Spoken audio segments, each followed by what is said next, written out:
Hello and welcome to Achievers Hive dear learners of IGNOU MS psychology. कैसे आप सब लोग? आई होप आप सब बहुत अच्छे होंगे and I kept you waiting for this third video because of the seasonal things जो कि इस समय चल रही हैं, जिसकी वजह से आप देख सकते हैं कि I am not very well. But लगातार आप लोगों के टेलीग्राम पर, व्हाट्सएप पर मैसेजेस आ रहे थे कि आप लोग वेट कर रहे हैं वीडियो का। तो somehow I am trying to make it for you today and I hope कि एक बहुत अच्छा वीडियो हम बनाएंगे, बहुत अच्छा एक्सप्लेनेशन भी करेंगे even though I am not a little well. But फिर भी पूरी कोशिश ये रहेगी कि आज का जो वीडियो है इसमें ज्यादा टॉपिक हम कवर कर लें, क्योंकि आप लोगों ने काफी वेट किया और एग्जामिनेशंस भी काफी सर पर हैं। तो बिना किसी डिले के आज का वीडियो हम स्टार्ट करेंगे फैक्टोरियल डिजाइन से। लेकिन उससे पहले मैं आपको बता दूं कि इजी नोट्स से चल रहे हैं, आप सभी जानते हैं, बहुत अच्छे से आप लोगों ने इससे पढ़ाई करी है। पर इससे जो प्रीवियस टॉपिक था वो हमारा टॉपिक था एक्सपेरिमेंटल का, जिसमें हमने ये अंडरस्टैंड किया था, जिसमें फैक्टोरियल डिजाइन एक सब टॉपिक था। जो लास्ट वीडियो में आप कवर करके आए हैं उसमें आपने देखा था कि जो हमारा मेजर टॉपिक था वो था एक्सपेरिमेंटल रिसर्च डिजाइन। तो एक्सपेरिमेंटल रिसर्च डिजाइन जब हमसे ऑल टुगेदर पूछा जाएगा, इसके टाइप पूछे जाएंगे, तब तो हम उसके डिफरेंट टाइप्स के बारे में बताएंगे ही। लेकिन इसी के अंदर आने वाले एक फैक्टोरियल डिजाइन को स्पेसिफिकली पूछा जाता है। ये टॉपिक ना केवल इम्पॉर्टेंट है बल्कि ईजी है और इंटरेस्टिंग भी बहुत है। मैं आपको भी समझाऊंगी, कुछ बातें याद रखनी होंगी, थोड़ा सा याद रखने वाली चीजें भी आएंगी आपके पास यहाँ पे इस टॉपिक में। तो उनको थोड़ा याद रखने की कोशिश करेगा, क्योंकि अगर आप टू द पॉइंट लेकर आएंगे बहुत अच्छे मार्क्स इसमें मिलते हैं। रिसर्च का पेपर है, हम मार्क्स की कटिंग उस तरह से नहीं होती है। इससे पहले कि मैं आज का वीडियो स्टार्ट करूं, अगर मेरी थोड़ा सा जो बोलने की स्पीड है वो और वीडियोस के कंपैरिजन में आज आपको थोड़ा स्लो लगेगी, तो just bear it with me. And अगर आपको लगता है काफी स्लो हो रहा है तो आप वीडियो की स्पीड जो है वो बढ़ा सकते हैं सेटिंग्स में जाके। वीडियो की स्पीड भी तो बढ़ जाती है ना वहां से। फिलहाल हम फैक्टोरियल डिजाइन से शुरू करेंगे। तो फैक्टोरियल डिजाइन एक टाइप का एक्सपेरिमेंटल रिसर्च डिजाइन है, जिसकी हेल्प से, ये तो आप जानते ही हैं, मैंने पिछले वीडियो में बताया था कि इसमें होता क्या है, दो या दो से ज्यादा इंडिपेंडेंट वेरिएबल को एक साथ दो या दो से ज्यादा डिपेंडेंट वेरिएबल के साथ रिएक्शन कराया जाता है। काइंड ऑफ रिएक्शन हो गया एक तरीके से। इस अप्रोच को हम तब अंडरस्टैंड करने की कोशिश करते हैं जब किसी एक चीज में हमें एक से ज्यादा कैरेक्टरिस्टिक दिख रही होती हैं। एक वेरिएबल में एक से ज्यादा कैरेक्टरिस्टिक, सब कैरेक्टरिस्टिक्स भी होती हैं। जैसे अगर हम ह्यूमन की बात करें, आपकी बात करें, तो आपके अंदर बहुत सारी कैरेक्टरिस्टिक्स होंगी। अगर हम आपके काइंडनेस की बात करें, अभी मैं एक कैरेक्टरिस्टिक पिक कर रही हूँ, तो काइंडनेस की भी सब कैरेक्टरिस्टिक्स होती हैं। जैसे काइंडनेस में आप कितने एम्पैथेटिक हैं, राइट, कितने आप हेल्पफुल हैं, इसके सब टॉपिक्स हो गए, सब वेरिएबल्स हो गए। तो इसी तरीके से हम किसी सिचुएशन में जो वेरिएबल्स लेते हैं, तो ऐसा हो सकता है कि उस वेरिएबल के अपने भी इंटरनल ट्रेट्स हों। तो तब हम कैसे करेंगे? हम जनरलाइजेशन करेंगे या फिर हम उनके सब टॉपिक्स को भी लेंगे। अगर हम सब टॉपिक्स को ले रहे हैं, सब टॉपिक्स का मतलब सब कैरेक्टरिस्टिक्स को ले रहे हैं, वेरिएबल्स को ले रहे हैं, तो हम फैक्टोरियल डिजाइन यूज करते हैं। पर ये बात जितना सिंपली मैं आपको बोल रही हूँ ऐसे समझ नहीं आएगी जब तक हम इसका एग्जाम्पल नहीं लेंगे। एग्जाम्पल हम आगे अंडरस्टैंड करेंगे, मगर कुछ चीजें जो थोड़ा पहले भी पढ़ चुके हैं उनको क्विक कवर करके आगे बढ़ते हैं। जैसे कि फैक्टोरियल डिजाइन की कैरेक्टरिस्टिक्स आप लिखेंगे। कैरेक्टरिस्टिक्स में आप क्या क्या लिखेंगे? आपको पता है कि इसमें मल्टीपल इंडिपेंडेंट वेरिएबल्स होते हैं। फैक्टोरियल डिजाइन में दो या दो से ज्यादा इंडिपेंडेंट वेरिएबल होते हैं। और खास बात क्या है कि हर एक की दो या दो से ज्यादा लेवल्स और कंडीशंस होती हैं। ये लेवल्स और कंडीशंस वो ट्रेट्स हैं जैसे मैंने काइंडनेस के बताए, ठीक है। For example, study might examine the effects of both teaching methods traditional versus the study time. ये एग्जाम्पल कहाँ से लिया है? प्रीवियस वीडियो में आपने देखा था, जहां पे आपने इसको समझा था। इंटरैक्शन इफेक्ट्स भी होते हैं। One of the primary advantages of factorial design is its ability to assess interaction effects between independent variable. Interaction कब होता है? जब किसी एक इंडिपेंडेंट वेरिएबल का दूसरे डिपेंडेंट वेरिएबल पर कोई फर्क आता है। Changes depending on the level of another independent variable. जैसे कि the impact of study time on performance में डिफर बिटवीन टीचिंग मेथड्स। यानी कि अगर हम स्टडी टाइम और परफॉर्मेंस में देख रहे हैं तो कौन सा मेथड्स हमने यूज किया है। आप एक नॉर्मली बुक से टॉपिक को पढ़ रहे हैं या फिर आप वीडियो को देख रहे हैं, दोनों ही केस में अंडरस्टैंडिंग अलग अलग तरीके से डेवलप होगी ना। तो वही चीज यहाँ पे कह रहे हैं कि कोई भी इंडिपेंडेंट वेरिएबल डिपेंडेंट वेरिएबल पर कैसा इफेक्ट डालता है, ये क्या इंटरेक्शन हो रहा है दोनों के बीच में, उस इफेक्ट को भी हम स्टडी करते हैं यहाँ पर। अब दूसरी बात यहाँ पे एक और आती है कि हमने ये भी अंडरस्टैंड किया था कि ये full factorial versus fractional factorial भी होते हैं। जैसे मैंने अभी काइंडनेस वाले केस में आपको एग्जांपल दिया था कि आप बहुत काइंड हैं, शायद काइंडनेस वर्ड ही यूज किया था, जस्ट फॉरगेटिंग कि मैंने एग्जांपल में काइंडनेस वर्ड यूज किया था, क्या किया था। तो एम्पैथेटिक बिहेवियर की हम बात कर रहे थे, कुछ कैरेक्टरिस्टिक्स की हम बात कर रहे थे। तो वहां पे हमने देखा कि हमने सारे टॉपिक्स को ले लिया या फिर हमने किसी एक दो को ही लिया। क्योंकि जिस तरह से मैंने ट्रेट की बात करी है, तो किसी भी एक कैरेक्टरिस्टिक के अंदर सब ट्रेट्स कई हो सकते हैं, ये कोई फिक्स थोड़ी है कि 2 ही होगा। हम यहाँ पे हम एग्जाम्पल में 2 by 2 का ही यूज करेंगे अभी, वो तो हम इंटेंशनली करेंगे, लेकिन उससे ज्यादा भी तो हो सकते हैं, तब भी वो फैक्टोरियल डिजाइन ही रहेगा। पर हमने कैसा यूज किया, हमने फुल फैक्टोरियल करा या फिर फ्रैक्शनल फैक्टोरियल करा। मैंने जो आपके सामने एग्जाम्पल लिया है काइंडनेस एम्पैथी का, यहाँ पर तो ये एक साइकोलॉजिकल ट्रेट है, तो इसके तो आप बहुत सारे सब ट्रेट बना लेंगे। अभी आप मुझसे कह सकते हैं कि मैम इसके अंदर तो ये चीज़ भी आ सकती है, इसके अंदर तो ये ऑनेस्टी भी आ सकती है, काइंडनेस है तो इसके अंदर हेल्पिंग नेचर भी आ सकता है। ऑफ कोर्स आ सकता है, आप बिल्कुल सही है अपनी जगह पर। तो ये मैंने एक एग्जाम्पल साइकोलॉजिकल ट्रेट का लिया, पर किसी ऐसे केस में जहाँ पर उसके 3 to 4 ही कैरेक्टरिस्टिक एग्जिस्ट करते हो, वहां पर लिमिट भी लग सकती है। जरूरी नहीं है कि इनफाइनाइट नंबर ऑफ ट्रेड्स ही हो जाएंगे हमारे पास, अनकाउंटेबल हो जाएंगे। इनफाइनाइट तो नहीं कहना चाहिए, इनफाइनाइट तो फिर हम सीरियसली हम भी नहीं बता सकते, अनकाउंटेबल जरूर कह सकते हैं, क्योंकि इतने ज्यादा हो जाएं जिनको हमें अपने रिसर्च में सेट करना मुश्किल हो जाए। तो हम क्या करते हैं, मैक्सिमम केसेस में हम फ्रैक्शनल फैक्टोरियल डिजाइन ही लेते हैं, क्योंकि जब कैरेक्टरिस्टिक्स या तो हमें बिल्कुल क्लियर हो कि भाई इसकी कैरेक्टरिस्टिक्स इससे ज्यादा हो ही नहीं सकती एट एनी कॉस्ट, राइट, तब तो हम कहेंगे कि हमारा फुल फैक्टोरियल डिजाइन है। लेकिन अगर हमें ये लग रहा है कि उसकी कैरेक्टरिस्टिक्स और भी हो सकती हैं, तो हम उसको फ्रैक्शनल मान लेते हैं, उसमें कोई प्रॉब्लम नहीं है, हमारे हिसाब से वो मैक्सिमम है, बट कहीं ना कहीं वो फ्रैक्शनल हो सकता है। तो ये दोनों मैंने आपको समझाए थे, इसमें जो भी पॉसिबल कॉम्बिनेशंस हैं वो हम लेते हैं। और यहाँ पे फुल फैक्टोरियल डिजाइन का ही मैं आपको एक एग्जाम्पल अभी समझाऊंगी। फ्रैक्शनल फैक्टोरियल डिजाइन में क्या होता है, हमने उसका पॉसिबल सबसेट कॉम्बिनेशन ले लिया। और देखिए, फ्रैक्शनल फैक्टोरियल डिजाइन का एग्जाम्पल मैं आपको एक्चुअली समझा चुकी हूँ, जो मैं आपको अभी साइकोलॉजिकल एट्रीब्यूट वाला समझा रही हूँ वो फ्रैक्शनल फैक्टोरियल डिजाइन में ही आता है। ठीक है, फुल फैक्टोरियल की भी बात करेंगे। यहाँ पे रैंडम असाइनमेंट करते हैं, participants are typically randomly assigned to different conditions to minimise bias and ensure their observed effects are due to the independent variable, यानी कि एक्सट्रेनियस फैक्टर्स का अपना रोल कम रहे। आपने कितना जोर लगा के बात की थी कि एक्सट्रेनियस फैक्टर्स का जो है इफेक्ट नहीं आना चाहिए, जिससे हमारी स्टडी जो है, रिसर्च जो है वो सही तरीके से चले। तो ये तो बार बार डिस्टर्बेंस क्रिएट करेंगे, इनका तो काम ही यही है, लेकिन हमारा काम क्या है, उस रैंडम असाइनमेंट करना ऑब्जर्वेशंस का, पार्टिसिपेंट्स का, जिससे कि ये चीज प्रॉब्लमेटिक ना हो। फैक्टोरियल डिजाइन के टाइप्स की बात करें तो कंप्लीटली रैंडमाइज्ड भी हो सकते हैं फैक्टोरियल डिजाइन, यानी कि पार्टिसिपेंट्स रैंडमली असाइन किए जाएं डिफरेंट कॉम्बिनेशंस में किसी भी वेरिएबल्स के रिगार्ड, तो ये कंप्लीटली रैंडमाइज्ड हो जाएगा। रैंडमाइज्ड ब्लॉक फैक्टोरियल डिजाइन, जब जो पार्टिसिपेंट्स हैं वो ब्लॉक्स में डिवाइड कर दिए जाएं, मतलब ब्लॉक्स मतलब हो गया क्लस्टर, कैटेगरी में, जैसे कि एज के बेसिस पे, जेंडर के बेसिस पे, कि हमने गर्ल्स को अलग कर दिया, बॉयज को अलग कर दिया, 10 to 20 ईयर्स के लोगों को एक साथ कर दिया, 20 to 40, जो भी है, मतलब डिपेंड दैट। तो इस तरीके से जब हम ब्लॉक लेवल पर रेंडमाइजेशन करते हैं, तब उसको हम रेंडमाइज्ड कहते हैं। मिक्स फैक्टोरियल डिजाइन में जहां पर विद इन सब्जेक्ट और बिटवीन सब्जेक्ट का कॉम्बिनेशन होता है, राइट, जहां पे हम किसी भी तरीके से सब्जेक्ट का मैनिपुलेशन कर देते हैं, वो मिक्स फैक्टोरियल डिजाइन होता है। इसके एडवांटेजेस क्या हैं, क्यों करें हम ऐसा, हम जब फैक्टोरियल डिजाइन का यूज करें तो उससे हमें क्या फायदा होगा। पहली बात, यहाँ पे इसमें एफिशिएंसी बहुत होती है। Factorial design allow research to study multiple factors simultaneously, हम कई फैक्टर्स को एक साथ लेकर चलते हैं, तो इसमें हम देखते हैं कि काफी वेराइटी ऑफ वर्क हम कर रहे हैं, हम इन डेप्थ स्टडी इस तरीके से कर रहे हैं। भले हमारे रिसर्च का काम जो है वो थोड़ा सा हेक्टिक होगा, हमें थोड़ा क्या अच्छा खासा हेक्टिक होगा टू बी ऑनेस्ट, लेकिन एफिशिएंसी बढ़ेगी, करने वाले की भी, रिजल्ट की भी और प्रोसेस की भी। तो हर तरीके से ये बहुत एफिशिएंट होता है। और हम अलग अलग स्टडी करके अलग अलग टाइम दें, उससे बेहतर है कि हम एक स्टडी में, अगर पॉसिबल है तो, इसका मतलब ये नहीं कि हम उठा के सारी रिसर्चेस कंबाइन कर देंगे, लेकिन अगर एक ही वेरिएबल से एसोसिएटेड फैक्टर्स हैं तो हम उन्हें अलग अलग स्टडी में क्यों करें, हम उन्हें साथ लेके भी चल सकते हैं। ये चीज हमें यहाँ से मिलती है, जो कि इसका बहुत बड़ा एडवांटेजेस है। उसके बाद इंटरेक्शन इफेक्ट भी हम देखते हैं, ये आपने पढ़ाई अभी की किस तरीके से इन वेरिएबल्स के बीच में जो इंटरेक्शंस होता है उनको स्टडी कर पाते हैं। यहाँ पे वेरिएबल्स में इंडिपेंडेंट और डिपेंडेंट की केवल बात नहीं हो रही है, उनके सब वेरिएबल्स की बात हो रही है, उनके इंटरेक्शन की बात हो रही है, क्योंकि हर एक रिसर्च में इंडिपेंडेंट डिपेंडेंट का इंटरेक्शन तो होता ही है। तो यहाँ पे किसका इंटरेक्शन हो रहा है, यहाँ उनके सब पार्ट्स का इंटरेक्शन हो रहा है। जनरलाइजेबिलिटी भी है, क्योंकि जब हम मल्टीपल फैक्टर्स और उनके इंटरेक्शंस को पढ़ते हैं तो ऐसी फाइंडिंग्स निकल कर आती हैं जो रियल वर्ल्ड सिचुएशन में ज्यादा एप्लीकेबल हो सकती हैं। लिमिटेशन की भी बात करें, करनी पड़ेगी, क्योंकि बिना लिमिटेशन के तो हमारी कोई काम हो नहीं सकता, लिमिटेशंस भी हर चीज की होती हैं, थोड़ा कॉम्प्लेक्स हो सकता है।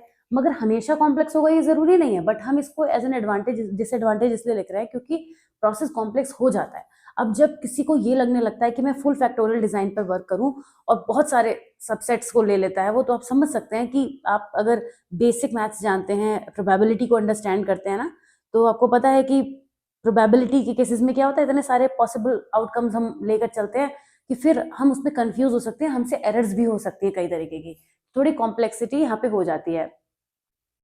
उसके बाद रिसोर्स इंटेंसिव है ये। Conducting a full factorial design में with many factors can require a large sample size, significant resources. जितना बड़ा काम फैलाएंगे उतना ही ज्यादा हमारे लिए प्रॉब्लम होने के चांसेस हैं। मगर मैं वर्ड यूज करी हूँ चांसेस हैं, ये नहीं कह रही हूँ कि होगा ही होगा। ये पर्सन पर भी डिपेंड करता है कि वो किस तरह से उस रिसर्च को हैंडल कर रहा है और कितना उसके पास टाइम है। स्टैटिस्टिकल एनालिसिस, यहाँ पे हमें फैक्टोरियल डिजाइन में ये तब कॉम्प्लेक्स हो जाता है सिंपल डिजाइन के कंपैरिजन में, जब यहाँ पर हमें एडवांस स्टैटिस्टिकल टेक्निक्स को भी यूज करना पड़ जाए।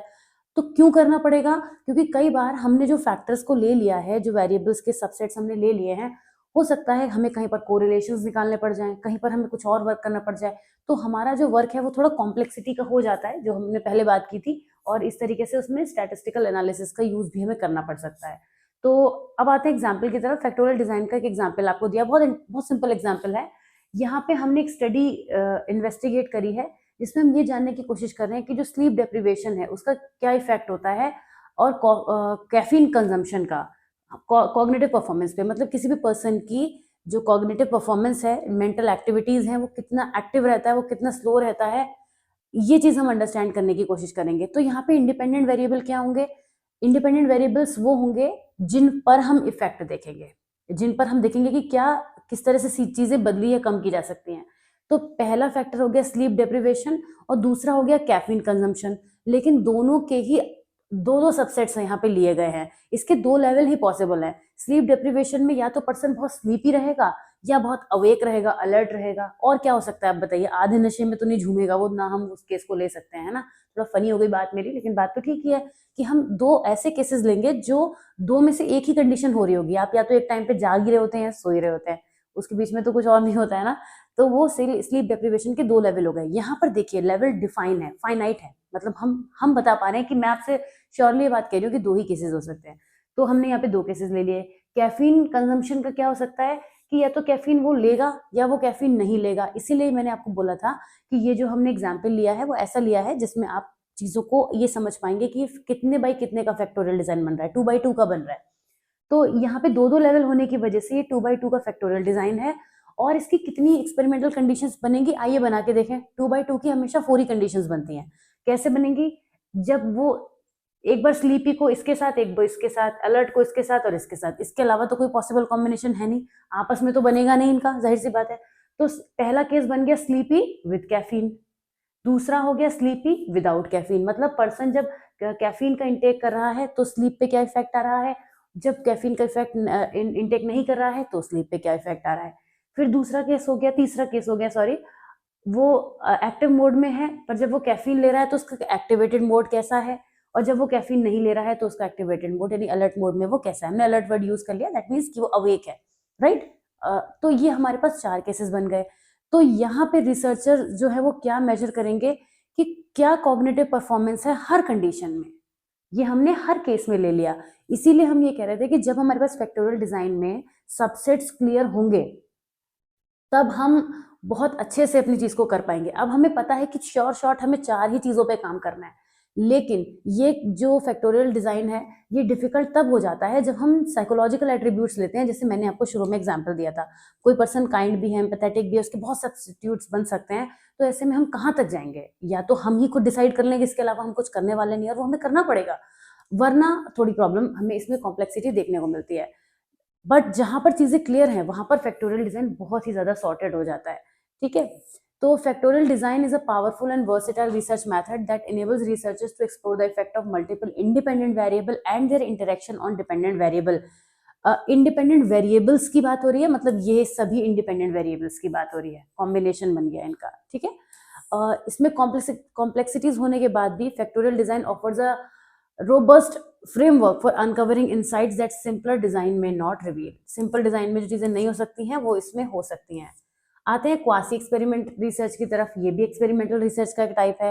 मैंने आपसे कहा था कि हमने इसको एक जस्ट एक इंट्रोडक्शन की तरह पढ़ा था, हालांकि उसमें भी शायद मैंने लगा दिए होंगे 3-4 मिनट समझाने में, लेकिन अब हम इस एक्सपेरिमेंट को इस रिसर्च मेथड को अब डिटेल में पढ़ते हैं। तो क्वासी एक्सपेरिमेंटल रिसर्च क्या है? मैंने आपको एक वर्ड बताया था, क्वासी का मीनिंग होता है एज इफ। कई बार चीजें हमारे सामने ऐसी होती हैं जिनको हम प्रैक्टिकली नहीं कर सकते, तो उसको हम कंसीडर करके चलते हैं। पर अब इसमें होता क्या है, आइए अंडरस्टैंड करते हैं। Quasi experimental research is a type of research design that aims to establish cause and effect relationship without the use of random assignment. ये एक बात है जो आपने ध्यान में रखनी है, जो मैंने बताई थी आपको। Unlike true experiments where participants are randomly assigned to different groups to ensure equality and control over extraneous variable, quasi experiments rely on naturally occurring groups or pre-existing conditions. ये कैसे डिफरेंट है बाकी एक्सपेरिमेंट से? क्योंकि यहाँ पर हम चीजों को प्लानिंग करके नहीं चलते, मतलब रैंडम असाइनमेंट्स नहीं करते, क्योंकि कुछ सिचुएशंस हमारे सामने ऐसी क्रिटिकल हो सकती हैं जिसमें हमें सिचुएशंस के हिसाब से अपने एक्सपेरिमेंट को लेकर चलना होगा। मैंने आपको बताया था कि जैसे किसी बच्चे ने अपने किसी डिजास्टर में, किसी नेचुरल कैलामिटी में अपने पेरेंट्स को खो दिया है, तो ऐसे केसेस में हम उस बच्चे को ना तो पिंच कर सकते हैं, हमें नेचुरली उसके बिहेवियर को ऑब्जर्व करना होगा, या नेचुरली होने वाली चीज़ों को नोटिस करते हुए काम करना होगा। हम उससे ये पूछेंगे नहीं कि जब आपने अपने पेरेंट्स को खोया था या उस सीन को देखा था तो आपको कैसा लग रहा था। ये हम उससे अगर हम पूछेंगे तो आप समझ सकते हैं कि ये कितना अनएथिकल काम हो जाएगा। और कोई भी ऐसा नहीं करता है, एक्सपेरिमेंट तो छोड़िए, जनरली भी ऐसा कोई नहीं करता। अगर कोई करता है तो वो उससे गलत काम कोई दुनिया में नहीं करता है। तो क्वासी एक्सपेरिमेंट रिसर्च इसी टाइप की है, जहाँ पर हम रैंडम असाइनमेंट नहीं करेंगे। हम क्या करेंगे, प्री एग्जिस्टिंग सिचुएशंस का यूज करेंगे, कंडीशंस का यूज करेंगे, या फिर चीजों को नेचुरली अकरिंग होने देंगे। अच्छा, ये फिनोमिना है, इसकी वजह से जो क्वासी एक्सपेरिमेंट है वो काफी यूजफुल हो जाता है ऐसी सिचुएशन में जहां पर रैंडम असाइनमेंट या तो अनएथिकल है या इम्प्रैक्टिकल है, जैसे मैंने अभी आपको बताया। Such as in educational setting, public policy evaluation और कॉमनली बेस्ड रिसर्च, बहुत सारे केस हो सकते हैं। In such cases, researchers must work with the existing circumstances, which can introduce some limitations, but the design still offers valuable insights. अब क्या होता है इसमें, आइए आगे बात करते हैं। One common form of quasi-experimental research is the non-equivalent control group design. ये क्या है? यहाँ पे हम दो टाइप की बात करेंगे। एक है non equivalent control group design, दूसरा है इंटरप्टेड टाइम सीरीज डिजाइन। दोनों को समझेंगे, दोनों को बहुत जल्दी समझ लेंगे, इतना बड़ी कोई बात नहीं है। यहाँ पे क्या होता है कि एक ट्रीटमेंट ग्रुप लिया जाता है, non equivalent control group design. पहले तो नाम ही याद रखना पड़ेगा आपको। यहाँ पे आप देख रहे हैं कि कंट्रोल ग्रुप है। कंट्रोल ग्रुप कब होता है? मैंने आपको पहले कई बार बताया है कि कंट्रोल ग्रुप तब होता है जब हमें कंपैरिजन करना होता है। कंट्रोल ग्रुप का काम कंपैरिजन के लिए यूज होता है, कंट्रोल ग्रुप, है ना। आपको पता है, अभी आप क्लास में मेरे सामने फिजिकली होते तो मैं आपसे पूछती इस बात को, पर मुझे खुद ही बोल के रिपीट करना पड़ रहा है यहाँ पे। तो जो कंट्रोल ग्रुप होता है, वहां पे रिसर्चर्स क्या करते हैं, आउटकम को ऑब्जर्व करते हैं और कंपेयर करते हैं उनके आउटकम्स को ट्रीटमेंट ग्रुप और एक कंपैरिजन ग्रुप को, that was not expose to the intervention. Non equivalent control group design में हम ट्रीटमेंट ग्रुप जो था हमारा और कंपैरिजन ग्रुप जो था, यानी कंट्रोल ग्रुप जो था, उसके बीच के आउटकम्स को हम यहाँ पे कंपेयर करते हैं। क्योंकि पार्टिसिपेंट्स रैंडमली असाइन नहीं किए जाते हैं, तो जो ग्रुप हैं वो डिफर कर सकते हैं, जिससे आउटकम भी इन्फ्लुएंस हो सकता है। और इसकी वजह से जो हमारा रिजल्ट आता है वो काफी चैलेंजिंग हो जाता है। बहुत ज्यादा श्योरिटी से हम ये नहीं कह पाते हैं इस रिसर्च में कि चीजें एकदम हमारे हिसाब से बिल्कुल परफेक्ट होंगी, क्योंकि कुछ चीजों को हम छोड़ रहे हैं एक्सपेरिमेंट के हवाले। Researchers often use statistical controls और matching techniques to account for these differences, though this does not eliminate all potential biases. यहाँ पे बायसेस रहते हैं कई तरीके के, जैसे मैंने आपको एग्जाम्पल में भी समझाने की कोशिश करी। तो यहाँ पे हम क्या देख रहे हैं कि एक non equivalent control group design में हमने दो ग्रुप के आउटकम्स को ऑब्जर्व किया है, मगर दोनों में ही किसी तरीके की छेड़छाड़ नहीं करी है। जो एक ग्रुप पे हम ट्रीटमेंट कर रहे हैं, लेकिन दूसरे ग्रुप में हमने जो कंपैरिजन के लिए हम यूज कर रहे हैं, उसके साथ में उसके आउटकम्स को नेचुरली अकरिंग वे में हम रिजल्ट होते हुए देख रहे हैं। जब चीजों पे हमारा इंटरफेरेंस नहीं है, हमारा किसी तरीके का डिस्टर्बेंस हमारी तरफ से नहीं है, तो रिजल्ट में फर्क आएगा। क्योंकि जब हम चीजों को थोड़ा कंट्रोल करके चलते हैं, इसकी तो खास बात ही यही है क्वासी एक्सपेरिमेंट की। हमने अभी शुरू में इसके शुरू करते ही ये बात आपसे कही थी, यहाँ पे यही चीज तो डिस्कस की थी कि इसकी खास बात क्या है कि यहाँ पे पार्टिसिपेंट रेंडमली असाइन नहीं किए जाते हैं, और इसी वजह से कंट्रोल और एक्सट्रेनियस वेरिएबल्स का जो इफेक्ट है वो बना ही रहता है। ठीक है ना। अब हम बात करते हैं दूसरा पॉपुलर क्वासी एक्सपेरिमेंट अप्रोच, वो है इंटरप्टेड टाइम सीरीज डिजाइन। अब यहाँ पे रिसर्चर क्या करते हैं, आउटकम्स को ऑब्जर्व करते हैं लेकिन एक टाइम पीरियड में, both before and after an intervention. जो भी एक्सपेरिमेंट हो रहा है, जो भी जिस जिस चीज पर भी उन्हें वर्क करना है क्वासी एक्सपेरिमेंट्स के थ्रू, उसमें शुरू में और बाद में जो टाइम सीरीज डिजाइन का मतलब हो गया टाइम फेज लेते हुए दोनों तरफ। ये जो डिजाइन है वो this allows for the examination of trends and patterns, providing insight into whether a change in the variable of interest can be link to the intervention. हमें ये देखना होता है कि किसी चीज के शुरू होने पर और किसी चीज के बाद में होने पर उनमें कोई फर्क आया, कुछ भी ऐसा डिफरेंस आया जो हम नोटिस कर सकते हैं, जिसको हम एज अ रिजल्ट यूज कर सकते हैं। तो इस तरीके से इंटरप्टेड टाइम सीरीज डिजाइन हो जाता है। इसकी बहुत लिमिटेशंस हैं। Quasi experimental research plays an important role in applied research. जैसे कि बहुत सारी ऐसी फील्ड्स होती है जो एप्लीकेशन पर ही वर्क करती हैं। मतलब आप उनके बारे में केवल थ्योरेटिकल नहीं कर सकते, आप उनमें थ्योरी का तो वर्क कर रहे हैं, बट आप उसमें हमेशा ग्राउंड्स पे जुड़े रहते हैं। जैसे बच्चों के बारे में अगर हम बात करें, जो हमारे CWSN होते हैं, I hope you know what CWSN is, children with special needs. अब स्पेशल नीड्स वाले जो बच्चे होते हैं, उनकी बहुत सारी एक्टिविटीज को हम सिर्फ ऑब्जर्व करते हैं, या फिर हम उनसे ऐसा नहीं कि सिर्फ हम बस उनको बैठ के देखते रहते हैं कि जो हो रहा है आप टाइम नोटिस करेंगे या इनको किसी से कंपेयर करेंगे। ऐसे नहीं होता है हमारा क्वासी एक्सपेरिमेंट के, हम उसमें कुछ करते ही नहीं है। जैसे हमने अभी पहला वाला बात की थी, वहां पे कंट्रोल ग्रुप डिजाइन में, वहां पे हम क्या करेंगे, अगर हम मान लेते हैं CWSN के ऊपर ही हम कोई रिसर्च करना चाहते हैं, तो जो चीज हम चाहते हैं कि बच्चा करे वो हम उससे करवाएंगे। फिर हम उसका रिजल्ट को कंपेयर करेंगे ऐसे बच्चों के साथ में जिनका हमने नेचुरली अकरिंग वे में चीजों को देखा है।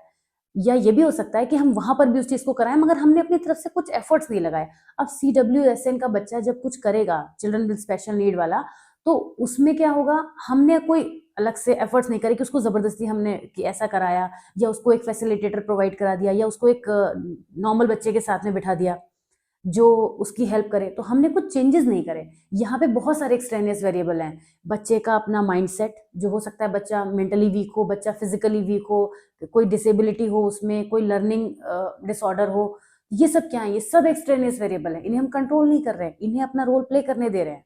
अब ऐसे में आप जो अभी हम बात कर रहे थे ना कि बायसेस बहुत आ जाती हैं इसमें, तो वो तो आएंगी ही। जब हमने किसी चीज को कंट्रोल नहीं करा है और हम कंपैरिजन कर रहे हैं, तो जो रिजल्ट निकल कर आ रहा है वो कहाँ हम अप टू द मार्क होगा। 100% तो वर्ड ही मुझे यूज नहीं करना है, क्योंकि वो तो मैं वैसे भी करने से बचती हूँ साइकोलॉजी में, लेकिन वो तो अप टू द मार्क भी नहीं होगा ना। तो यही चीज मैं आपको समझाने की कोशिश कर रही थी कि क्वासी एक्सपेरिमेंटल रिसर्च जो है काफी बहुत ज्यादा हमें एक्यूरेसी से रिजल्ट नहीं देती है, लेकिन ये कभी कभी बहुत जरूरी होती है, क्योंकि सिचुएशंस ही ऐसी होती है हर वो जगह जहां पर चीजों का एप्लीकेशन है। जैसे किसी वर्क प्लेस में, अब मैं नॉर्मल लोगों में आ रही हूँ, अब मैं CWSN की बात नहीं कर रही हूँ, हम एम्प्लॉयज पे भी जो है वो अगर इस रिसर्च को करते हैं, उनकी वर्क प्रोडक्टिविटी पर कर रहे हैं, तो कई बार हमें उनके वर्क को नेचुरली वे में ऑब्जर्व करना है, क्योंकि अगर हम उन्हें बताएंगे तो चीजों का फर्क आ जाएगा। तो अब आप मेरी बात, शायद मैंने काफी एग्जाम्पल दे दिए मुझे लग रहा है समझाने के लिए आपको, और अब आगे बढ़ते हैं इसी में। अब क्वासी एक्सपेरिमेंटल रिसर्च डिजाइन के जो टाइप हैं, इसको मैंने आपको समझाया ही है अभी। Non equivalent control group design, ये काफी कॉमनली यूज होने वाला है। इसमें ट्रीटमेंट ग्रुप होता है, कंट्रोल ग्रुप होता है जो कि रैंडमली असाइन नहीं होता है, और जो ग्रुप होते हैं वो नेचुरली एग्जिस्ट करते हैं। जैसे डिफरेंट क्लासरूम के बीच कुछ करना, जैसे मैंने CWSN के बच्चों का ग्रुप आपको बताया, हमने इसमें कुछ रैंडम डिस्ट्रीब्यूशन नहीं किया। अगर एक क्लास ही CWSN की है तो हमने 20 बच्चों को अलग कर लिया, 20 बच्चों को अलग कर लिया, बेस्ड ऑन नथिंग, हमने कुछ भी रैंडम डिस्ट्रीब्यूशन नहीं किया। ठीक है। और यहाँ पे रिसर्चर क्या करता है, आउटकम को कंपेयर करता है, जो मैंने आपको बताया था। एक इसके अलावा इसमें यहाँ पे हमने pre test post test design को भी ऐड किया है। वहां मेंशन नहीं किया था, ऐसा नहीं है कि वहां मेंशन नहीं किया था तो वहां कुछ गलत कर दिया था।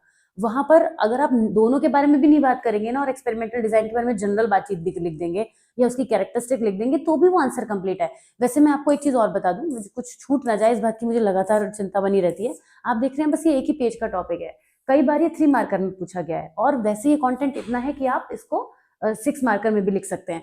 पर क्वासी एक्सपेरिमेंट में आप 50 वर्ड में इतना थोड़ा बहुत लिख देंगे, that is more than enough. और अगर आप इनके बारे में डिटेल ना लिख के सिर्फ हेडिंग लिख देते हैं टाइप की, तो भी वो आपका जो 50-100 वर्ड C सेक्शन जो होता है वो मोर देन इनफ है।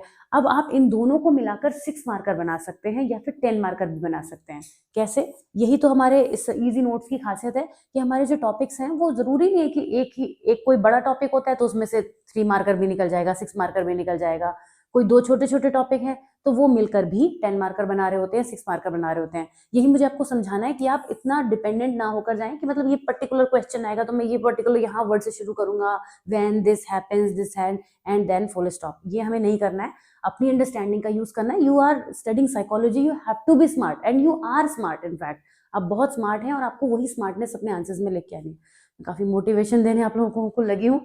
चलिए सही है, इससे मुझे भी थोड़ा एक्चुअली अच्छा फ़ील हो रहा है अभी एंड आई फ़ील लाइक कि मेरी स्पीड भी आपको पढ़ाने वाली शायद अपने नॉर्मल पेस पे आ गई है, क्योंकि teaching is something I really love doing. तो मैं जब ये करती हूँ तो मेरी तबीयत ऐसे भी ठीक हो जाती है। तो पिछले 2 दिन में अगर मैं थोड़ा एक्टिव हो गई होती फिज़िकली, बॉडी से थोड़ा-सा डाउन थी, तो शायद आपकी क्लास पहले ही हो गई होती है। पर कोई बात नहीं, देर आए पर दुरुस्त आना भी बहुत ज़रूरी है। तो हमने ये तो आपको समझा ही दिया था, मैं आपको ये और समझा देती हूँ और इंटरप्टेड टाइम सीरीज़ डिज़ाइन भी आपको समझा दिया है। उसके बाद रिग्रेशन, डिसकंटिन्यूटी डिज़ाइन और 2-4 और टाइप हैं, वो मैं आपको समझा देती हूँ। अच्छा, एक चीज़ और बता दूँ, ये लिमिटेड नहीं है, आप चाहें तो इनमें से 4 लिख दीजिए, अगर टाइप को मेंशन करना है 3 लिख दीजिए based on the length of your answer. अगर आप 6 मार्कर में लिख रहे हैं तो 3 भी लिखेंगे तो चलेगा, 10 मार्कर में लिख रहे हैं तो सभी को आपको लिखना पड़ेगा, ठीक है? तो जो हो गया है उसे छोड़ के आके बात करते हैं, मेरे ख्याल से इतना नेसेसरी में टाइम नहीं वेस्ट करना चाहिए। और एक तो मैं पढ़ाने में इतने में मज़े में चली जाती हूँ, मुझे ये नहीं ध्यान रहता कि हमारी क्लास कितनी देर की हो गई है। अभी ज़्यादा देर की नहीं हुई है, 25 मिनट करीब हुए हैं और अभी मुझे ब्रेक की भी कोई नीड फील हुई नहीं है, तो मैं कंटिन्यूएशन को ब्रेक नहीं करती हूँ। Pre test post test design क्या होता है? ये डिज़ाइन तब हम यूज़ करते हैं जब हम आउटकम को मेजर करते हैं before and after the intervention is applied, but without a control group. क्योंकि अभी आपके पास इंटरप्टेड टाइम सीरीज डिज़ाइन आएगा, तो आप कंफ्यूज मत होइएगा। इसमें हम प्री टेस्ट और पोस्ट टेस्ट का यूज़ करते हैं। रिसर्चर क्या करता है, पार्टिसिपेंट्स को मेजर करता है before the intervention, pre test लेकर, और आफ्टरवर्ड्स भी यूज़ करता है। मतलब जो चीज़ हम देखना चाहते हैं उनमें हम प्रॉपर टेस्ट लेकर, प्री और पोस्ट टेस्ट लेकर उस चीज़ को करते हैं। अब एडवांटेज डिसएडवांटेजेस दिए हुए हैं, आप पढ़ सकते हैं फटाफट से। इंटरप्टेड टाइम सीरीज डिज़ाइन आपने पढ़ ही लिया है, लेकिन यहाँ पे मेजरमेंट को रिपीटेडली लिया जाता है before and after an intervention और इवेंट। इसकी हेल्प से हम जो टाइम में जो ट्रेंड आया है, जो चेंज आया है, उसको नोटिस करते हैं। यहाँ पे डेटा जो है वो मल्टीपल टाइम्स कलेक्ट किया जाता है बेस लाइन से पहले, और उसके बाद उसका सिग्निफिकेंट चेंजेस देखे जाते हैं। इसका एक बहुत अच्छा एग्जाम्पल है, रियल लाइफ एग्जाम्पल है मेरे पास में। एक बेस लाइन सर्वे करके एक चीज़ होती है, आप में से शायद कुछ लोग ने सुना हो जो एजुकेशन की फील्ड में हो। बेस लाइन सर्वे एक ऐसा सर्वे होता है जिसमें बच्चों की एकेडमिक लेवल को देखा जाता है, पर वो बेस लाइन सर्वे एक बार नहीं करा जाता, वो कई बार किया जाता है। बिफोर, मतलब before we conduct the actual test, उससे पहले हम क्या करते हैं, उस बेस लाइन सर्वे को कई बार मेजर करते हैं। मान लेते हैं बच्चा जो है वो 10 में से फर्स्ट टाइम 4 स्कोर कर रहा है, फिर नेक्स्ट टाइम उसने 6 स्कोर किया, फिर उसने नेक्स्ट टाइम 5 स्कोर किया। मैं आगे नहीं जा रही हूँ, बीच में या वापस लौट रही हूँ। 5 स्कोर किया, तो इससे हम ये समझ पाएंगे कि बेसलाइन सर्वे में हमें ये रिजल्ट मिला कि बच्चा एवरेज ही है। इतने टाइम गैप में भी उसके अंदर वो चीज़ें जो हैं वो बदली नहीं है बहुत ज़्यादा। और ये भी हो सकता है कि बच्चे ने 4 आया, 6 आया, 8 स्कोर आया, 8.5 आया, तो बच्चे में हम इंक्रीज देख रहे हैं। अब हम ये एक्सपेक्ट कर रहे हैं कि जब हमारा एक्चुअल टेस्ट होगा, पोस्ट टेस्ट जब होगा, तो हमारा जो बच्चा है, मैं पहले वाले की बात कर रही हूँ जिसका 4, 6 और 5 आया था, वो कहीं एवरेज के अराउंड ही रिजल्ट हमें देगा। लेकिन जो हमारा 4, 6, 8, 8.5 वाला बच्चा है, उससे हम आगे का एक्सपेक्ट करेंगे कि वो जो उसने हमने उसके उस टाइम फ्रेम में जो उसके अंदर नोटिस किया है डिफरेंस, वो कैसा रहा, वो आगे बढ़ के उसने और बेहतर किया। तो ये एक एग्जाम्पल था जो जो इन दोनों को डिफर करता है। मेरे ख्याल से आप समझ गए होंगे। यहाँ पे हम टाइम सीरीज डिजाइन में एक देखते हैं कि ओवर टाइम उस बच्चे ने क्या किया। तो बेसलाइन सर्वे बहुत सारा एजुकेशनल सेटिंग्स में आजकल यूज हो रहा है। बेसलाइन सर्वे की हेल्प से पता चलता है कि बच्चे का बॉटम लेवल क्या है ना। जैसे हमने 3 टेस्ट करे तो पता चला बच्चा एवरेज ही तक है, इस तरीके से। ये मैंने आपको एग्जाम्पल समझा दी। अब आता है रिग्रेशन डिसकंटिन्यूटी डिजाइन। इस डिजाइन में क्या होता है, participants are assigned to groups based on a cut off score on a pre determined criterion. मतलब कुछ भी हो सकता है। वो यहाँ पे तो एग्जाम्पल के लिए इन्होंने टेस्ट स्कोर, इनकम लेवल किया, लेकिन सबसे अच्छे होते हैं स्टूडेंट्स के एग्जाम्पल। एक तो मुझे बड़ा कन्वीनियंट होता है आपको समझाने में, और मेरे माइंड में तो पूरी पिक्चर ही चलने लगती है किसी ना किसी क्लास की जब मैं आपको समझाती हूँ, क्योंकि इस तरीके की चीजें हम लोग करते रहते हैं, हमारे लिए बहुत कॉमन चीज है। और आप में भी बहुत सारे लोग ऐसे होते हैं, मिल जाते हैं मुझे स्टूडेंट्स में। बहुत बच्चे ऐसे होते हैं जो बीएड करके आते हैं साइकोलॉजी पढ़ने। ऐसे बहुत सारे बच्चे हैं मेरे पास, आप ही लोगों में से, जो बीएड करके पढ़ते हैं, तो वो उनको बड़ा इजीली ये चीज़ समझ में आती है। और मैं तो ये कह रही हूँ, अगर कुछ भी नहीं किया आपने, बीएड भी नहीं किया, आप जनरली भी पढ़ रहे हैं, तो आप खुद भी तो स्टूडेंट रहे हैं ना, तो आप उस चीज़ को रिलेट करेंगे ही करेंगे। और आज भी आप स्टूडेंट ही हैं। तो खैर, हम कहाँ चले गए बीच में। हम बात कर रहे थे कि इस टेस्ट में क्या होता है, पार्टिसिपेंट्स को उनके किसी एक ग्रुप के बेसिस पर, कट ऑफ के बेसिस पर, मतलब इस बेसिस से या तो अप या बिलो, इस तरीके से लिया जाता है। These above the cut of receive the intervention while those below do not. यहाँ पे हमने जो कैटेगरी में डिवाइड कर दिया, तो जो अबव होंगे कट ऑफ के, उनके साथ में एक्सपेरिमेंट किया जाएगा, जो बिलो है उसके साथ नहीं किया जाएगा। रिग्रेशन डिसकंटिन्यूटी डिजाइन, रिग्रेशन का मतलब क्या होता है, जो रिग्रेशन की फॉर्म में जा रहा होता है, लोअर फॉर्म में जा रहा होता है, उसके संग हम डिसकंटिन्यूटी कर देते हैं, ऐसा डिजाइन ये होता है। वर्ड में मीनिंग निकल रहा है अगर ध्यान से देखेंगे तो। अब participant near the cut off are compare to evaluate the effect of the intervention, it assumes that those just below and just above the cutoff are similar, thus controlling for confounding factors। अब मैं इसका आपको बहुत interesting example देती हूँ, ये बात आपको समझ में ही तब आएगी इस एग्जांपल के बाद। जैसे कि हमने एक क्राइटेरिया रखा कि आप सभी जानते हैं 60% पर एक माना जाता है कि बच्चा जो है वो एक अच्छी पोजीशन को होल्ड करता है। चलिए 60 क्या, हम 80 मान लेते हैं। जैसे आप लोगों को मार्किंग की जाती है ना, सीजीपीए दिया जाता है या फिर ग्रेड्स दिए जाते हैं। तो मैं और सिंपल कर देती हूँ एग्जाम्पल को, थोड़ा मैं चाह रही हूँ कि बहुत ज़्यादा अच्छे से एग्जाम्पल आपको बताऊँ। जब आपको A+ मिलता है तो A+ का क्राइटेरिया क्या होता है, 91 to 100। ओके, अब 91 वाला भी A+ है और 100 वाला भी A+ है। और आप ये सोचिए कि 89 वाला क्या है, या जो 90 स्कोर वाला है, 91 से लेकर 100 है, तो उसमें 90 वाला बच्चा क्या है, क्या वो B की कैटेगरी में है, वो A से कितना करीब है। लेकिन दोनों में क्या हो गया, डिफरेंस हो गया। 90 जिसने स्कोर किए उसको आई थिंक A मिलता है और 91 वाले को A+ मिल जाता है। तो ये एक नंबर ने क्या करा, पूरा खेल बदल दिया। अब और इसके अलावा जो 91 है और जो 100 है, दोनों का A+ है। ये अलग बात है कि जब हमें मार्क्स दिखते हैं तो हमें दिखता है कि वो उसका मार्क्स कितना है, लेकिन अगर केवल ग्रेड्स दिखते हैं, तब जो छोटे बच्चों के रिपोर्ट कार्ड घर में आते हैं, हमारे भी ऐसा होता है, छोटे छोटे बच्चों के जब रिपोर्ट कार्ड आते हैं उसमें लिखा रहता है A+, तो ऐसा लगता है कि क्या है ये, कुछ अच्छा सा नहीं लगता देख के। तो ये चीज होती है कि हम यहाँ पे इस केस में क्या करते हैं, near the cut off are compare to evaluate the effect of the intervention. तो हम यहाँ पे देखते हैं कि जैसे हमने बच्चों के ऊपर टेस्ट अप्लाई किया और हमने ये देखा, जिसमें 60 का भी एग्जाम्पल आपको दे रही थी, तो उसमें भी मैं यही बात बताने वाली थी कि 59 और 61 के डिफरेंस में बच्चा सेकंड डिवीजन या फर्स्ट डिवीजन में पहुंच जाता है। ये पहले होता था जब डिविजन जो है वो 60% पे हुआ करती थी। मैं एक्चुअली पुराने जमाने का एग्जाम्पल ले रही थी, फिर मुझे लगा कि आप लोग ये लेटेस्ट चीज को ज्यादा अच्छे से समझेंगे। कुछ हमारे पुराने स्टूडेंट्स भी होंगे, वो समझ जाएंगे कि 60% पे जो फर्स्ट डिवीजन पहले हुआ करती थी, उसमें बेचारा 59.9 लाने वाला कैसे सफर करता था, उसका कितना बुरी तरीके से दिल टूटता था जब उसका सेकंड डिवीजन हो जाता था, वो जस्ट 0.1 के डिफरेंस से। तो वही वाली बात है। तो यहाँ पे हम ये डिफरेंस देखते हैं कि क्या वजह है और क्या फैक्टर्स रहे जिसकी वजह से ये एक इतना क्लोज आके भी दो चीजें अलग अलग कैटेगरी में चली गई। तो यहाँ पे near the cut off are compare to evaluate the effect of the intervention. तो ये तो मैंने समझा दिया था आपको कि कैसे वर्क करता है। Just below just above the cut off are similar, तो हम कंफाउंडिंग फैक्टर्स को कंट्रोल करने की कोशिश करते हैं कि क्या वजह थी जो हमारे बच्चा जो है वो 91 लेकर आया और जो 89 लाया, वो कहाँ पे ऐसा कम रह गया जो 89 वाला अगले लेवल पे नहीं पहुंच पाया। वैसे ये एक्सपेरिमेंट्स के केस में ये जो मैंने सीजीपीए वाला एग्जांपल दिया है, इसका रिलेशन इससे नहीं है। मैं आपको एक बात समझाने की कोशिश कर रही थी कि कैसे एक दो चीजें जब करीब होती हैं तो वो डिफर कर जाती हैं, वो मैं समझाना चाह रही थी। ये एक्सपेरिमेंट का एग्जाम्पल नहीं है। तो मैं आपको एक बात बता दूं कि ये तो हमारे जो दूसरे केसेस होंगे, कोई भी ऐसी सिचुएशन जहाँ पे दो चीजें बहुत करीब आकर भी डिफरेंट हो जाएंगी, वहां हम इसको यूज करेंगे। उसके बाद आता है post test only design and non equivalent groups. This design involves comparing a treatment group to a control group after the intervention without any pre test measurement. Direct हम करते हैं, इसमें बाद में सब चीजें होती हैं। सीधे हमने पोस्ट टेस्ट कर दिया और पोस्ट टेस्ट में हमने कंपेयर किया दोनों को, एक टेस्ट करके दोनों को कंपेयर किया। सिंपल सी बात है, इसमें कुछ ज्यादा डिफिकल्टी नहीं है। जब इंटरवेंशन हो जाता है तब हम इसको यूज करते हैं और इनके जो पोस्ट टेस्ट के स्कोर्स होते हैं उनको कंपेयर करते हैं। बहुत सारी स्टडीज ऐसी होती हैं जहाँ पे प्री टेस्ट फिजिबल नहीं होते हैं, तो ऐसे में हम रेट्रोस्पेक्टिव स्टडीज इसका एग्जाम्पल हो गए।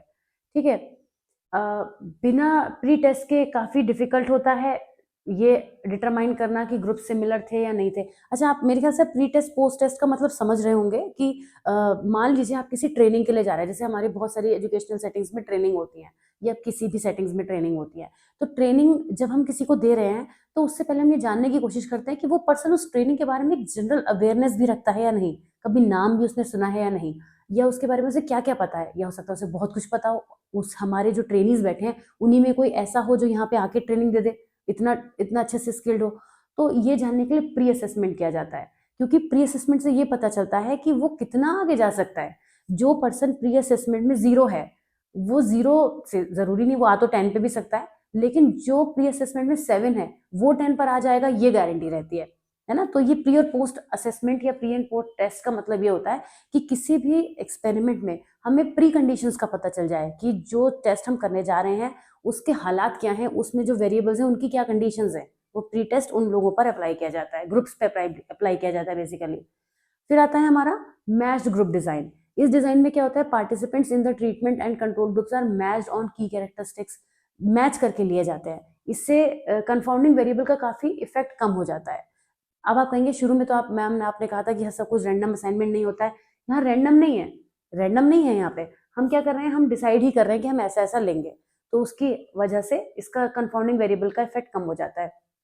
अब मैच्ड ग्रुप नाम है, ग्रुप मैच कर रहे हैं एक दूसरे से, कैटेगरी वाइज हम कर लेते हैं। फिर मैं इसको थोड़ा स्किप कर रही हूँ, आप रीड कर लीजिएगा। चलिए मैं रीड करने के लिए तो एटलीस्ट आपको स्क्रीन दे ही दूँ, मैं खुद भी स्क्रीन के आगे खड़ी हो जाती हूँ तो आपको दिखता नहीं होगा। फटाफट से रीड कर लीजिएगा, इसमें कुछ डिफिकल्टी नहीं है। प्रॉक्सी प्री टेस्ट डिजाइन, इसमें क्या होता है, this design uses a substitute और proxy measure for the pre test, specially when the actual pre test data are unavailable. जब हमारे पास प्री टेस्ट का डेटा अनअवेलेबल होता है तो हम एक प्रॉक्सी मेजर करते हैं। Researcher gather retrospective information to serve as a pre test measure, comparing it with post test data to infer changes due to the intervention. जब हमारे पास प्री टेस्ट डेटा अवेलेबल नहीं है या फिर हम उसको कलेक्ट नहीं कर पा रहे हैं या किसी भी तरीके से नहीं हो पा रहा है, तो हम प्रॉक्सी मेजर करते हैं। प्रॉक्सी मेजर का मतलब, इसका भी मैं एग्जांपल आपको क्लासरूम से रिलेट करके देती हूँ। जैसे कि मान लीजिए मुझे पढ़ाना है अलजेब्रिक इक्वेशन, और अलजेब्रिक इक्वेशन के से पहले, मैंने मैथ्स का एग्जांपल ले लिया है, अलजेब्रिक इक्वेशन से पहले मुझे ये जानना है कि बच्चे वेरिएबल्स के बारे में कितना समझते हैं। उन्हें ये भी पता है कि ये ए बी सी जो हम यूज करेंगे, आज तक हम नंबर्स की बातें करते थे मैथ्स में, लेकिन मैथ्स में A B C X Y Z भी आते हैं, तो इसका क्या मतलब है। तो अब हमने क्या किया, एक तो या तो हमने प्री टेस्ट कराया प्रॉपर तरीके से, तो हमें पता चला बच्चे समझते हैं कि हाँ, नंबर्स की जगह पर लेटर्स का भी, अल्फाबेट्स का भी यूज होता है, वो अलजेब्रा होती है, अलजेब्रा में इस तरीके से चीजें बदल भी सकती हैं, एक अजम्पशन हम लेके चलते हैं। पर हम ना ये करा पाए और ना हमारे पास टाइम था, और या ये भी हो सकता है कि मुझे एक दिन के लिए गेस्ट लेक्चर के लिए कहीं बुलाया गया है और मुझे कहा गया कि आप अलजेब्रिक एक्सप्रेशन समझा दीजिए, अलजेब्रा समझा दीजिए। तो अब मैं क्या करूंगी, क्या प्री टेस्ट लेने बैठूं, या मेरे पास टाइम ही आधा घंटे का है, तो ऐसे में पॉसिबल नहीं है ना। कभी कभी सिचुएशंस ही ऐसी होती है कि हम कर ही नहीं सकते उस काम को। तो हमने क्या किया, एक वर्बली रैंडमली पूछ लिया कि कौन कौन ऐसा है जो जिसने अलजेब्रा वर्ड कभी भी सुना है, या आपको क्या लगता है कि ये नॉर्मल मैथमेटिक्स इक्वेशन से कैसे डिफरेंट होती है। आप अभी तक आप पढ़ते थे 2 square minus 3 square minus 5 plus 5 divided by 6, आप ये सब पढ़ते थे, लेकिन अब आप पढ़ेंगे 2x² minus 3x² plus 5y divided by z। तो इनमें आपको क्या डिफरेंस देखने को मिल रहा है। तो जब मैंने इस तरीके का दोनों इक्वेशंस बताई, एक अर्थमेटिक और एक एल्जेब्रिक, तो अगर वो लोग वहां पे डिफरेंस बता पाए तो एक टाइप का ये प्रॉक्सी टेस्ट हो गया। ये प्रॉक्सी टेस्ट हो गया क्योंकि इसका ना तो मेरे पास कहीं पे मैं डेटा इकट्ठा करूंगी, लेकिन एक अनुमान लगा लेंगे कि कैसा रिस्पॉन्स हमारे पास सामने से आ रहा है, उसी के बेसिस पर हम अपना आगे का काम शुरू करेंगे। और हर टीचर ये काम करते हैं, हर टीचर, मैंने तो मैथ्स का एग्जाम्पल लिया है। मैं अभी, आप लोग मेरे सामने वीडियो में है, तो मैं मान के कई बार चलती हूँ कि ये आपको आता होगा, ये आपको नहीं आता होगा, ये भी मैं करती हूँ अगर एक तरीका जाए तो, वो भी प्रॉक्सी टेस्ट डिजाइन का एग्जाम्पल है। आपने देखा होगा मेरे लेक्चर्स में, मैं कई बार ये अपने आप ही अज्यूम कर लेती हूँ कि आप ऐसा क्यों नहीं पूछ रहे हैं मुझसे। आप, मेरे ख्याल से इस क्वेश्चन पे, इस पॉइंट पे आपको ये डाउट आना चाहिए क्योंकि आप तो है नहीं मेरे सामने। तो मैं ये कंसीडर करती हूँ कि वो प्रॉक्सी चलती रहे, कि मेरे बच्चे जो समझने की कोशिश कर रहे हैं वो कहीं पे फंसे ना।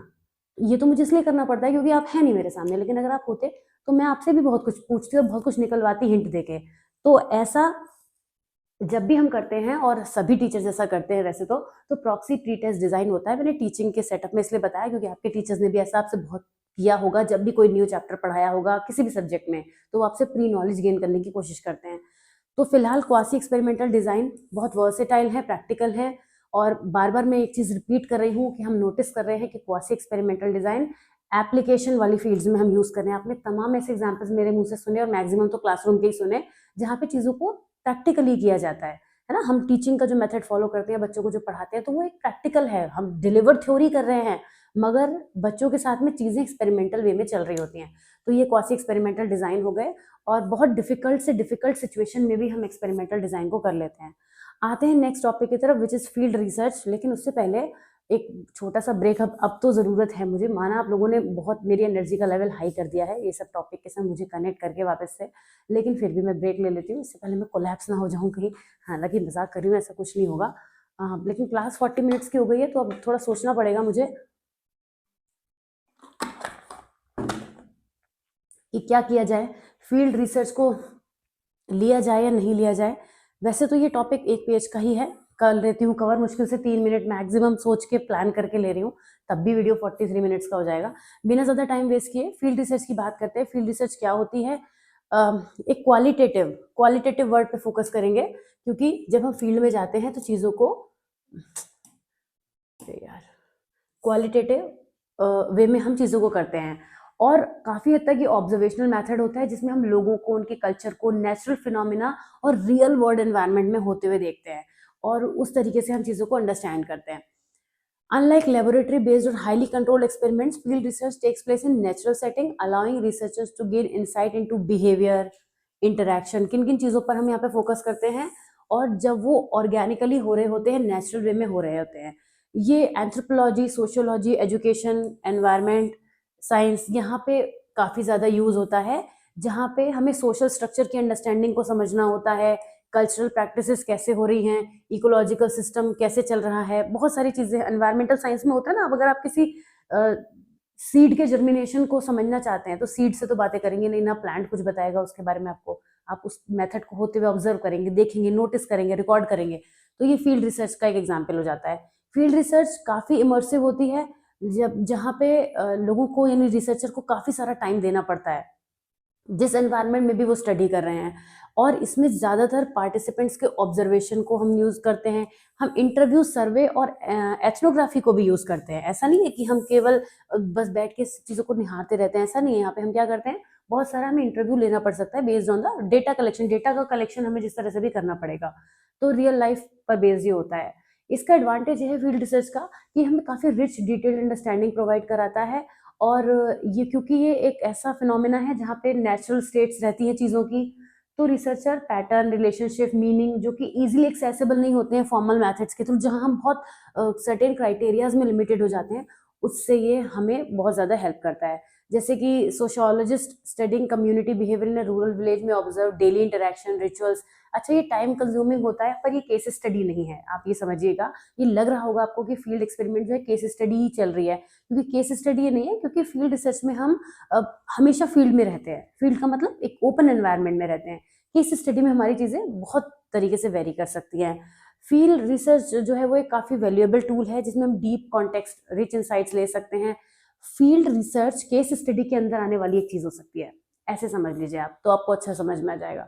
तो आप मेरे ख्याल से काफ़ी कुछ लिख लेंगे, और एग्जाम्पल्स भी ऐड कर लेंगे आप अपनी तरफ से, तो और अच्छा आपका कंटेंट हो जाएगा। फील्ड रिसर्च का ये कंटेंट आपका 6 मार्कर के लिए मोर देन इनफ है। 3 मार्कर इसी में से आप निकाल सकते हैं आराम से। ठीक, तो ये टॉपिक मुझे लग रहा है मैंने 3 मिनट्स में अपने सेट टाइम के अंदर कंप्लीट कर दिया है। बहुत important topic, correlational research design, कुछ ना कुछ ज़रूर आता है। नेक्स्ट वीडियो यानी 4th पार्ट में हम आएंगे, यहाँ से शुरुआत करेंगे, और इस टॉपिक से हम आगे बढ़ेंगे। तो आज का वीडियो आपको कैसा लगा? And I really feel better now after taking the class. तो बिफोर एंड आफ्टर मेरा आप लोग असेसमेंट कीजिएगा कि जब वीडियो की शुरुआत थी तो मैं कैसी थी, और आफ्टर जो है वो आप यहाँ पे आप अपना क्वासी एक्सपेरिमेंट मुझ पे करने की कोशिश कीजिएगा और बताइएगा, क्योंकि आज का मेजर टॉपिक तो वही था हमारा। तो आई होप ये वीडियो आपको समझ में आया होगा और पसंद भी आया होगा, and I will see you soon in the 4th part of this video. Keep studying, exams अब बहुत ज़्यादा करीब है, तो अच्छे से पढ़िए, समझिए। कोई डाउट हो तो कमेंट्स में ज़रूर पूछिएगा, और मैं आपसे मिलती हूँ नेक्स्ट वीडियो पे। Till then take care of yourself, bye bye.